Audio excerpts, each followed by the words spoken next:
Olá pessoal, sejam todos bem-vindos ao nosso segundo vídeo do curso de extensão Masculinidade Tóxica. No primeiro vídeo eu fiz uma apresentação sobre os temas que eu resolvi abordar, né? Como que eu separei os módulos para ficar mais fácil para a gente entender quais serão os métodos de estudo, né? Hoje nós vamos falar sobre o homem na antiguidade, tá? Mas antes eu queria pedir para vocês curtirem esse vídeo, comentarem, compartilhem, porque é muito importante para o método, né, de avaliação da Uninter, tá bom?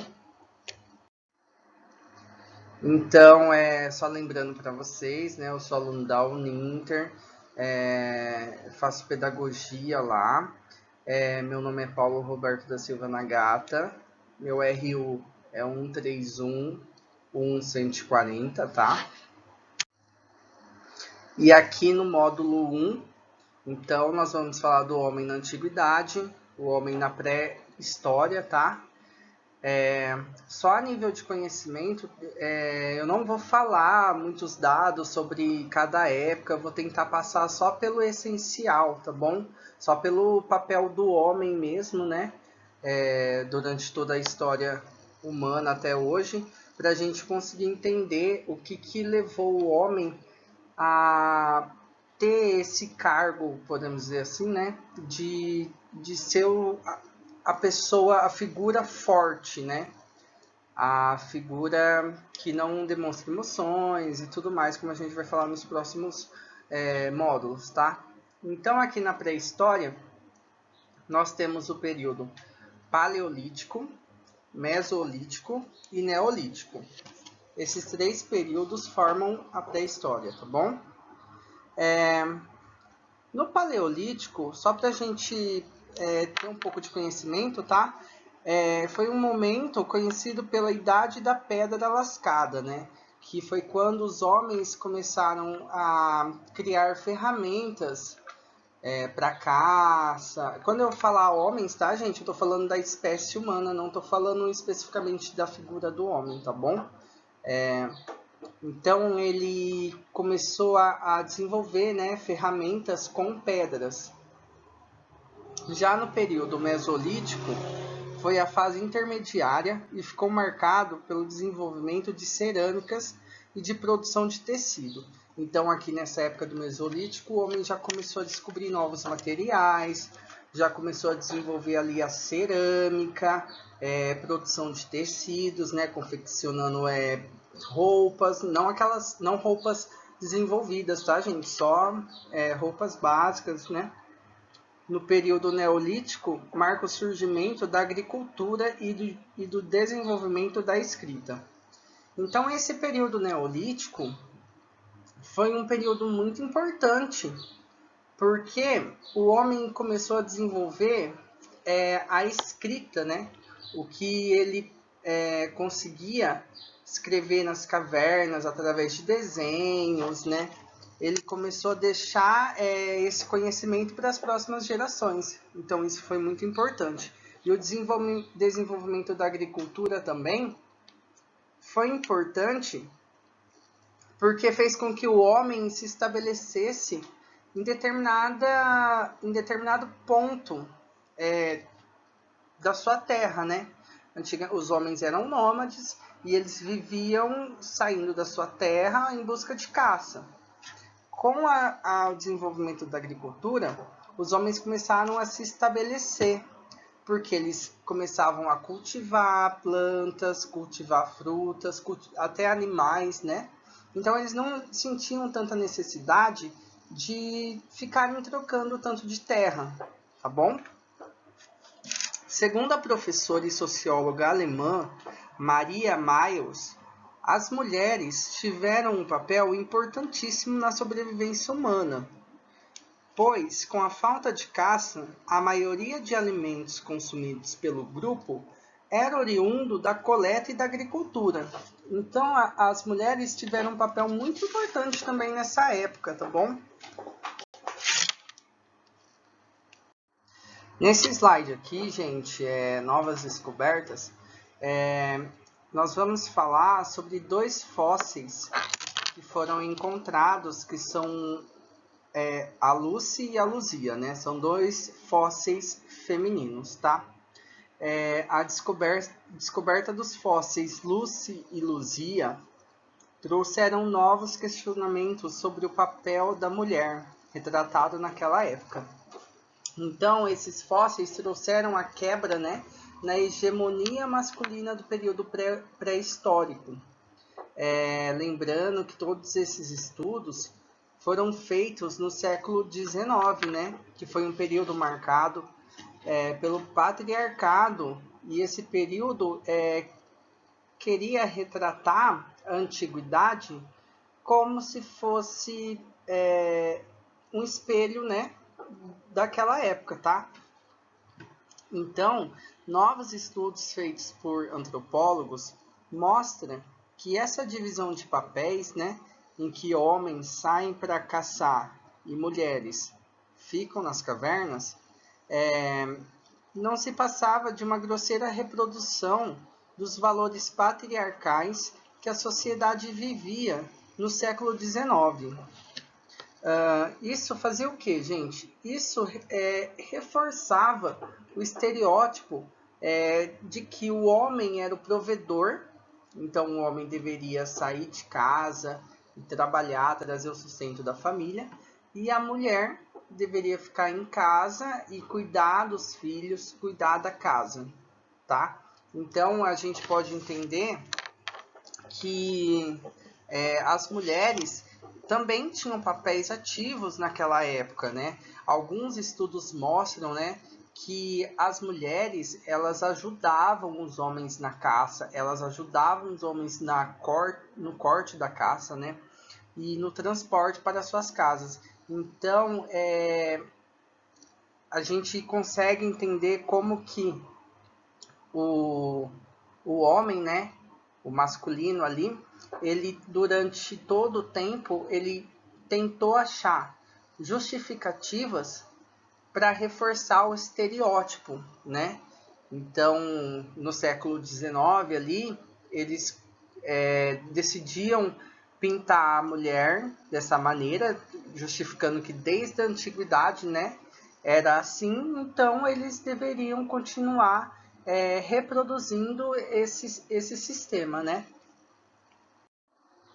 Bom, gente, chegamos na Idade Antiga. Estávamos falando ali da antiguidade, né? Os homens das cavernas e tudo mais. Andamos um pouquinho e chegamos agora na Idade Antiga. Vamos falar da Grécia Antiga, mais precisamente de Atenas, tá? Lembrando que naquela época, né, a Grécia Antiga, ela tinha outras cidades-estados, né? Existia Esparta, existiam outras cidades-estados. Cada cidade-estado possuía a sua própria cultura, os seus próprios, vamos dizer assim, suas próprias regras, né?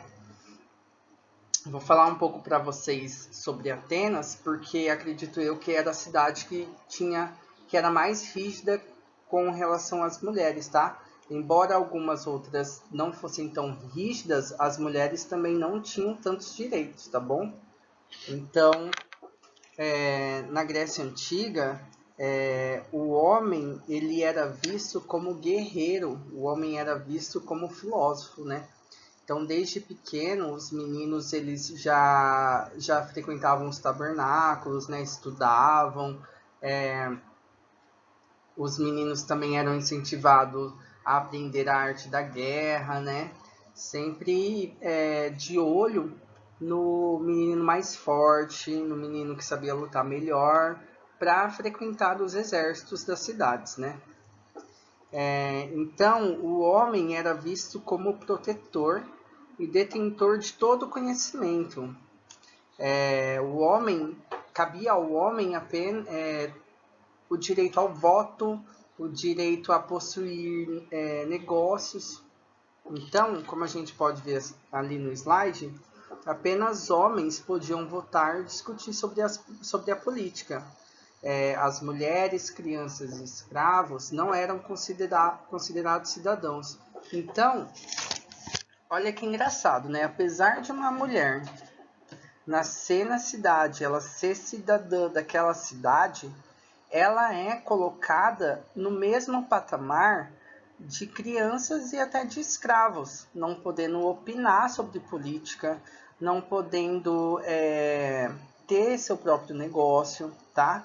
As mulheres casadas, inclusive, não poderiam sair de casa sem um homem para acompanhar, seja o seu filho, seu esposo, né? A mulher que saísse sem o seu marido não era vista com bons olhos. Então, podemos perceber como desde o princípio, falarmos do papel do homem é também falar do papel da mulher, né? Porque a gente tem que analisar os dois casos e como cada papel vai influenciar no outro, né? Uma curiosidade aqui, em Esparta, outra cidade-estado, as mulheres tinham um pouco mais de espaço, podiam praticar esportes e até terem negócios próprios. Mas a palavra final era sempre do homem. Então a mulher até em Esparta, que era uma cidade-estado com, eu acho, mais liberdade, né? A mulher ainda poderia praticar esporte, tudo, mas tudo com a permissão do homem, tá, gente? Lembrando que na Grécia Antiga a gente está falando de uma sociedade politeísta, que acredita em vários deuses, né? E também da mitologia grega. Nessa época, o cristianismo ainda não havia surgido. Então, tudo era a base da religião grega, tá bom? Chegamos agora no feudalismo, né? Na Idade Média. O surgimento do feudalismo se deu pelo processo de ruralização que ocorreu com a população, né? Em razão da economia ter sofrido uma redução nas atividades comerciais com a crise de Roma. Então, com a queda de Roma, a economia teve que se readequar, né? O feudalismo, gente, ele se consistia da seguinte maneira. Como a gente pode ver ali na imagem, né? É um castelo onde morava o nobre, onde morava o rei, em volta fortalezas, e dentro das fortalezas havia uns comércios, tá? Então, fora das fortalezas, a gente vê os campos, onde os camponeses trabalhavam, cultivavam suas terras, né? E levavam para dentro do feudo, onde havia as feiras, né? Onde havia o comércio ali, tá? E os feudos, né? Eles foram muito importantes naquela época por causa das invasões, principalmente as invasões dos povos bárbaros, né?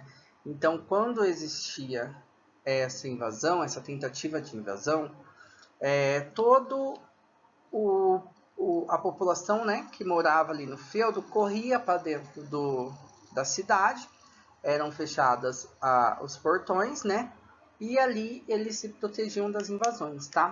Então foi um regime baseado na servidão, né, em troca de proteção.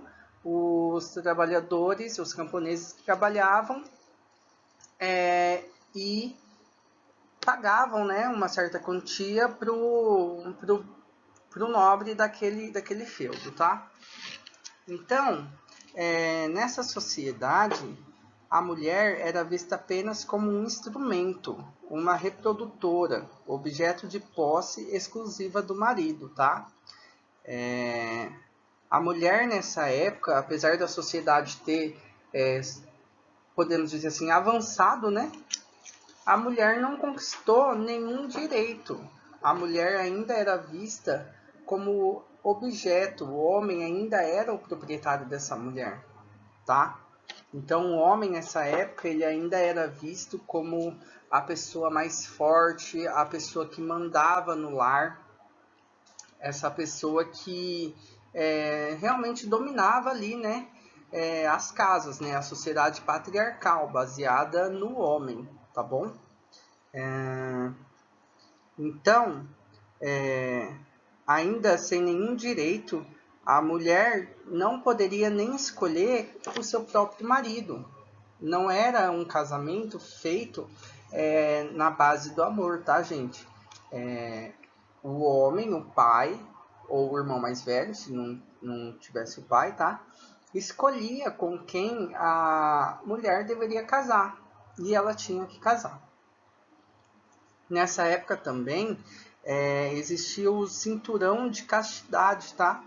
Que era um artefato de ferro ou de couro. Então era um cinto de ferro ou de couro que a mulher precisava usar, tá? Os homens colocavam em suas mulheres para impedir que elas, na ausência deles, tivessem algum tipo de relação extraconjugal. Então existia esse cinto que os homens colocavam em suas mulheres quando os homens iam trabalhar, iam fazer alguma coisa e as mulheres ficavam em casa. Para o homem não ser traído, não ter essa quebra de propriedade mesmo, tá, gente? Porque não era algo de amor. A mulher era considerada objeto do homem. Então, se houvesse traição, era julgado como roubo de propriedade, tá bom? Só que esse cinto de castidade causou inúmeras mortes, tá bom? Porque o cinto só existia um orifício para mulher fazer suas necessidades. Então, para ela fazer xixi, cocô, saía só por um orifício desse cinto, tá? Então, as mulheres impedidas de realizarem sua higiene morriam de infecção urinária, nefrite ou nefrose. Esse papel foi atribuído pela Igreja, que via a figura feminina relacionada ao pecado, né? Porque foi Eva quem levou Adão a pecar. Então aqui, gente, no feudalismo, a gente já está falando do cristianismo também, tá? Já é o surgimento do cristianismo. No feudalismo, a maior autoridade que existia era ali da Igreja Católica, né? Do bispo, enfim. A igreja quem ditava as regras, a igreja quem ditava os costumes, a igreja que ditava até quanto que cada pessoa deveria pagar para os feudos e para a Igreja Católica, tá? Então, essa figura da mulher, ela era reforçada através do cristianismo como sendo essa figura ruim, né? Essa pessoa que levou o Adão a pecar, porque se a Eva não tivesse oferecido o fruto, Adão não teria pecado, tá bom? E também nessa época, a igreja relacionava mulheres à bruxa, né? Tanto que nessa época existiu a caça às bruxas, queimada às bruxas, né?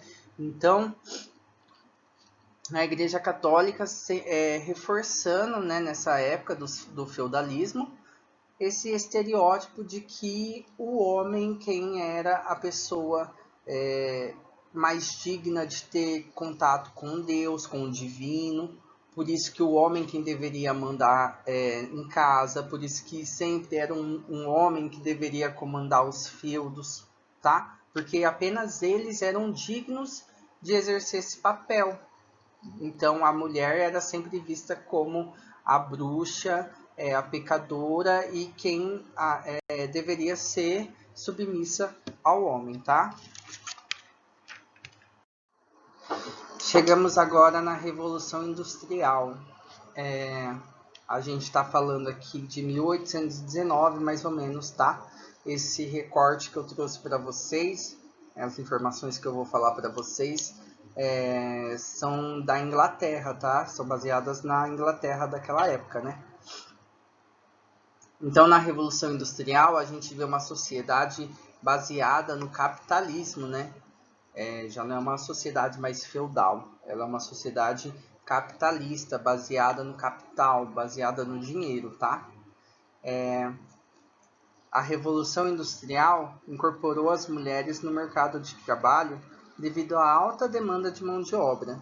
Então, gente, com a chegada das fábricas, das máquinas, né, que foi essa Revolução Industrial,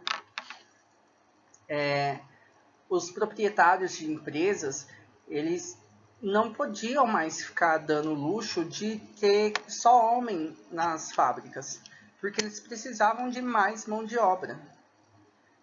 Então, eles começaram a abrir as portas para mulheres e também para crianças. Nessa época, segundo algumas pesquisas que eu fiz, tá? A jornada de trabalho era cerca de 12 horas por dia, então era uma coisa bem precária, bem maçante, né? Apesar das mulheres estarem dentro das fábricas, elas não tinham o mesmo valor que os homens, tá bom? Então, as mulheres eram tratadas como propriedade dos homens. Elas ganhavam menos que os homens e ainda acumulava dupla jornada. Então, não era porque a mulher estava dentro de uma fábrica e estava ganhando o seu salário, que por sinal era menor que o do homem, que ela não iria chegar na sua casa e ela iria descansar. Ela teria que fazer o serviço doméstico, porque a ela era atribuído esse papel, né? Como a gente vem estudando ali no feudalismo, na Grécia, né?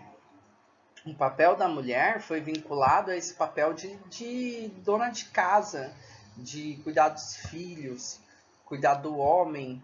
E o homem ficou atribuído o papel de só ir para o serviço, trabalhar, trazer o sustento e pronto, né? Então a mulher, ela desenvolveu essa dupla jornada. Ela tinha que trabalhar e ela tinha que chegar em casa e ainda cuidar da casa, né? Se a gente parar para pensar, não mudou muita coisa, né? Em certos lares, né? Alguns lares hoje em dia, acontece a mesma coisa. As mulheres trabalham fora e quando chegam em casa, não são todos os maridos que querem ajudar e elas precisam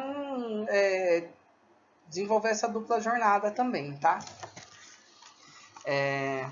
Então, foi nesse período também que as mulheres se organizaram e elas foram para as ruas reivindicar melhores condições de trabalho, direitos trabalhistas e direito ao voto. Então, gente, nessa sociedade capitalista, nessa época de 1819, a mulher ainda não havia adquirido o direito ao voto, né? Então ela não poderia estar na política, ela não poderia opinar sobre política, ela não tinha voz, a mulher não tinha voz. E ela também não tinha direito trabalhista, tá bom? Então as mulheres decidiram ir para as ruas, se organizaram, né? Creio eu que cansadas, né, de todos esses anos de opressão, todo esse ano de sendo subjugada aos homens, sendo desconsiderada de todas as decisões. Então elas decidiram ir para a rua e reivindicar esse direito, né? Esse direito a ser igual ao homem, porque se ela também trabalha, por que que ela não pode decidir sobre política? Por que que ela não pode votar? E se ela exerce a mesma função que um homem dentro de uma empresa, o que faz o homem ganhar mais e a mulher ganhar menos, tá? Então, num livro que eu vou ler mais tarde para vocês,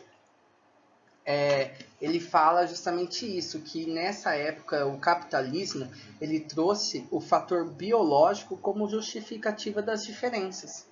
Então, quando levantado esse questionamento, por que que a mulher ganha menos que o homem, ganha menos que o homem, o capitalismo justifica isso como porque o homem é homem e a mulher é mulher, fator biológico, né? Então, não existe nada racional nesse argumento, tá?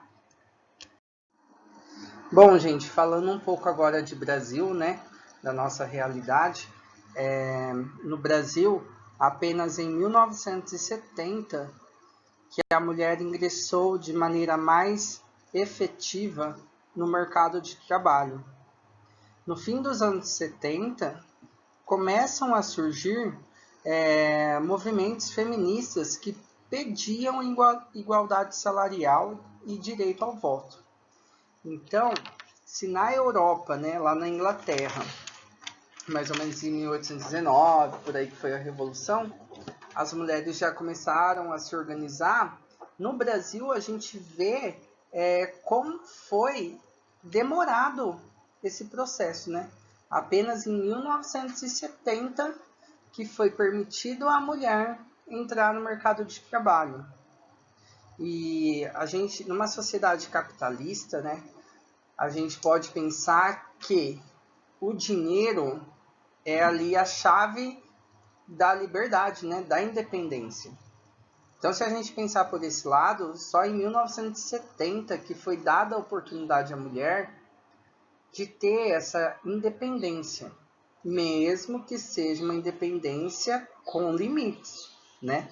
Porque o homem ainda ganhava mais que a mulher e tudo mais que a gente já falou. No Brasil não foi diferente, no Brasil foi a mesma coisa. As mulheres foram permitidas a entrar no mercado de trabalho, mas ainda era uma sociedade machista, tá?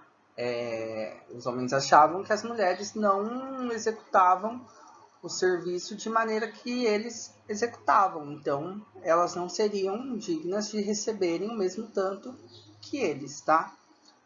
Então, no final dos anos 70, né, que surgiram os movimentos feministas, que as mulheres se organizaram no nosso país e foram para as lutas, tá? E como eu havia falado na primeira aula, né, na apresentação, muita gente tem esse conceito, essa ideia errada de que o feminismo quer acabar com os homens, quer ser superior aos homens, tá? E estudando, né, vendo todos esses cenários, a gente entende que o feminismo não é isso, né? A raiz ali do feminismo é a igualdade de gênero, né? O homem e a mulher não ter distinção nenhuma de salário, não ter distinção nenhuma de direitos, não ter distinção de que a mulher tem que cuidar da casa depois de trabalhar 8 horas por dia, sabe? Então, esse é o papel do feminismo, tá? Com a Constituição de 1988, a mulher conseguiu igualdade jurídica. O homem deixou de ser considerado chefe da família aqui no Brasil, tá? É a realidade de vários lares aqui no Brasil hoje em dia, né? Infelizmente, os homens, eles muitas vezes saem das casas, né? Deixam crianças, deixam suas famílias, e a mulher precisa ser esse pilar, né? A mulher precisa trabalhar, sustentar a casa, coisa que ela já faz, mas aí ela precisa fazer sem a presença de um homem. Então, o homem não é mais considerado o chefe da família, tá? Eu vou ler para vocês, no próximo slide, trecho de um livro. É esse livro aqui, ó. Uma breve história da humanidade, tá? É um livro do Yuval Noah Harari. Ele escreveu também 21 lições para o século XXI. Tá dando pra ver? E ele também é autor do livro Homo Deus, tá bom? No próximo slide, eu vou ler um capítulo muito interessante que ele fala tudo isso que a gente estudou e ele tenta mostrar para a gente como que não existe justificativa nenhuma, não existe justificativa racional de que o homem é superior à mulher, tá? Ou vice-versa, né? Mas que essa concepção de que o homem é a pessoa forte, né? A figura forte, a figura que traz o sustento, a figura que vai para a guerra, a figura que é superior, não mostra emoções, precisa ser forte, né? Precisa ser dura, não tem justificativa. É algo que foi construído, podemos dizer assim, é algo cultural. foi construído, mas não existe necessariamente uma razão. Essa razão biológica é mentira, porque nada comprova que homens são biologicamente melhores que as mulheres, tá bom? Então, no próximo slide eu vou ler um trecho muito pertinente desse livro. Bom, gente, então como eu falei para vocês, né, eu vou ler um capítulo do livro que chama Ele e Ela, que é uma parte, né, que fala sobre todo esse papel, essa divisão que existiu na sociedade do masculino e feminino, tá? Então, ele diz assim: a divisão entre homens e mulheres é produto da imaginação, como o sistema de castas na Índia ou o sistema racial nos Estados Unidos, ou é uma divisão natural com raízes biológicas mais profundas? E se houver, de fato, uma divisão natural, existem também explicações biológicas para a primazia dos homens sobre as mulheres? Algumas das disparidades culturais, jurídicas e políticas entre homens e mulheres refletem as diferenças biológicas óbvias entre os sexos. Gerar uma criança sempre foi trabalho das mulheres, porque os homens não têm útero. Ainda assim, sobre essa verdade universal, todas as sociedades acumularam diversas camadas de ideias e normas culturais que pouco têm a ver com a biologia. A sociedade associa masculinidade e feminilidade com uma série de atributos que, em sua maioria, não têm base biológica. Por exemplo, na Atenas democrática do século V a.C., o indivíduo provido de um útero não tinha status jurídico independente e era proibido de participar de assembleias populares ou ser juiz. Com poucas exceções, tal indivíduo não podia se beneficiar de uma boa educação nem se envolver em negócios ou discussões filosóficas. Ou seja, aqui, né, nós estamos falando das mulheres que, só por elas serem mulheres, terem úteros, não poderiam exercer atividade política, nem terem negócios próprios, né? Como foi que a gente viu no slide sobre a Grécia, tá? Então, o fato de ter útero faz com que uma pessoa seja biologicamente inadequada para essas profissões? Os atenienses da antiguidade acreditavam que sim. Os atenienses dos dias de hoje discordam. A gente vê como a sociedade mudou, né? Na Atenas atual, as mulheres votam, são eleitas para cargos públicos, fazem discursos, projetam de tudo, de joias, edifícios e softwares, e frequentam universidades. O útero não as impede de fazer nenhum dessas coisas com o mesmo sucesso que os homens. É verdade que ainda são pouco representadas na política e nos negócios. Apenas cerca de 12% dos membros do parlamento grego são mulheres. Mas não existe nenhuma barreira jurídica à sua participação na política, e grande parte dos gregos dos dias de hoje considera perfeitamente normal que uma mulher ocupe um cargo público. Então, para a gente ver, né, que atualmente, né, as mulheres já ocupam cargos públicos, né, mas ainda é pouco, 12%. Acredito não, tenho certeza que no Brasil, se não fica nessa taxa, deve ficar até menos, né, nos cargos públicos, tá, gente? Outro trecho que eu queria ler para vocês é sobre o que há de tão bom nos homens, chama o título, tá? Pelo menos desde a Revolução Agrícola, a maior parte da sociedade humana tem sido sociedade patriarcal, que valoriza mais os homens do que as mulheres. Independentemente de como a sociedade definia homem e mulher, ser homem sempre foi melhor. Sociedades patriarcais educam os homens para pensar e agir de modo masculino, e as mulheres para pensar e agir de modo feminino, punindo qualquer um que ouse cruzar essas fronteiras. Apesar disso, não recompensam da mesma forma aqueles que se adaptam. Qualidades consideradas masculinas são mais valorizadas do que aquelas que são consideradas qualidades femininas. E membros de uma sociedade que personificam o ideal feminino recebem menos do que aqueles que exemplificam o ideal masculino. Menos recursos são investidos na saúde e na educação das mulheres. Elas têm menos oportunidades econômicas, menos poder político e menos liberdade de movimento.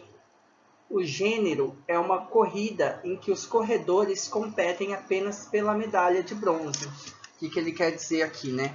Que nessa corrida de gênero, né, as mulheres sempre saem perdendo, porque, como a gente acabou de ler aqui, menos dinheiro é investido na educação sexual de mulheres, né, na saúde de mulheres, na educação de mulheres, tá? Então, como que o feminino vai chegar junto com o masculino? Esse é o grande dilema, né? Certamente um punhado de mulheres chegou à posição alfa, como Cleópatra do Egito, a imperatriz Wu Zetian da China e Elizabeth I da Inglaterra. Mas elas são exceções que confirmam a regra. Durante o reinado de 45 anos de Elizabeth, todos os membros do parlamento eram homens. Todos os oficiais da marinha e do exército real eram homens. Todos os juízes e advogados eram homens. Todos os bispos e arcebispos eram homens. Todos os teólogos e sacerdotes eram homens. Todos os médicos e cirurgiões eram homens. Todos os estudantes e professores de todas as universidades e faculdades eram homens. Todos os prefeitos e xerifes eram homens. E quase todos os escritores, arquitetos, poetas, filósofos, pintores, músicos e cientistas eram homens. O patriarcado tem sido a norma em que todas as sociedades agrícolas e industriais têm vivido.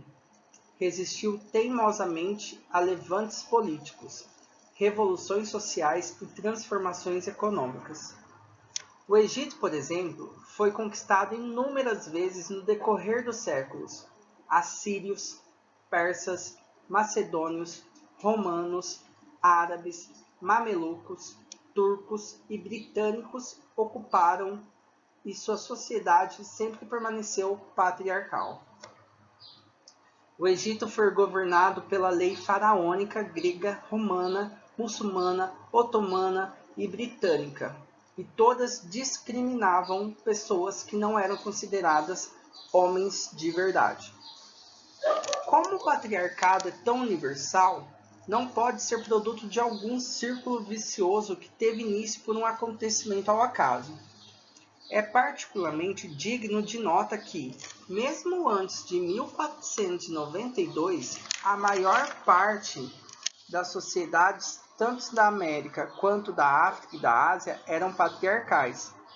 Embora não tenham tido contato durante milhares de anos, se os patriarcados na África e na Ásia resultaram de algum acontecimento fortuito, por que os astecas e os incas eram patriarcais? É muito mais provável que, embora o conceito preciso de homem e mulher varie entre as culturas, exista alguma razão biológica universal para que todas as culturas valorizassem o masculino em detrimento da feminilidade? Não sabemos qual é essa razão. Há muitas teorias e nenhuma delas é convincente. Então aqui, né, ele trouxe um retrato de todas as sociedades, né? Falou das sociedades africanas, falou da China, falou da Rainha Elizabeth, né? Falou de como o Egito passou por vários povos, né? Astecas, mamelucos, vários povos, e todos esses povos eram patriarcais, implementavam culturas patriarcais, né? E qual que é a razão disso, né? Por que todas as sociedades são patriarcais? Será que existe realmente, né, uma comprovação biológica de que homens são melhores que mulheres? Não vou ler para vocês, tá? Mas depois, se vocês tiverem a oportunidade, tá aí no slide para vocês, Uma Breve História da Humanidade Sapiens, do Yuval Noah Harari. Ele continua mostrando as razões que defensores, né, do patriarcado usam para justificar essa maneira de pensar, né? Então ele vai falar do poder dos músculos, ele vai falar também de genes patriarcais. Tudo isso ele vai explicar no livro, tá? É um livro muito bom, excelente. Quem tiver a oportunidade de ler, tá? Tem disponível na internet, em PDF. Mas eu achei legal trazer esse trecho do livro, né? Esse capítulo, na verdade foi um capítulo, para a gente pensar, né? Que a sociedade vem sendo patriarcal o tempo todo, então as mulheres vêm sendo repreendidas o tempo todo, né? Por quê? O que aconteceu? E como essa masculinidade tóxica vem sendo implementada nos homens desde sempre, né? Porque não é novo, não é uma coisa nova. Os homens, o bullying que meninos sofrem, né? Não é algo novo, sabe? Não é alguma coisa de hoje, é algo de muitos anos. Sempre foi assim, sempre vem sendo assim. Por que vem sendo assim, sabe? A gente tem que mudar essa mentalidade. Precisamos quebrar esses paradigmas. A sociedade vem evoluindo bastante, mas a gente ainda precisa evoluir mais, né? E tudo começa pela educação, tudo começa a gente lendo, entendendo de que essa sociedade patriarcal que colocou o menino como guerreiro, como responsável pela mulher, como sendo forte, trazendo um alimento para casa, e com isso sendo não mostrando suas emoções, né? Isso não é saudável, isso não é nem um pouco saudável. Nós vamos falar mais para frente sobre taxas de suicídio e como é esmagadora a taxa de suicídio de meninos, sabe? Então isso é muito importante, a gente precisa mudar essa ideia, mudar o jeito que a gente trata os nossos meninos. E eu deixo a dica aqui para vocês lerem esse livro, Uma Breve História da Humanidade, muito legal. Esse autor também tem o livro Homo Deus e também 21 lições para o século XXI, tá? Bom, gente, por hoje é só. Eu espero que vocês tenham compreendido um pouco mais dos conceitos, né, da história. Lembrando que eu não sou historiador, tá? Então eu fiz as pesquisas e tentei trazer só mais pro lado do papel do homem e da mulher na história, tá? Então as sociedades, né, patriarcais. Então não foi algo bem detalhado, porque não é esse o ponto do curso, tá? O ponto é mais a gente entender como que a concepção do homem foi sendo formada, e o ideal masculino foi formado durante toda a história da humanidade e como ela ainda é perpetuada, tá? Muito obrigado por terem assistido, terem acompanhado. Lembrando vocês de comentar, de curtir o vídeo, tá? Compartilhar. E é isso, não percam a próxima aula e tchau, tchau!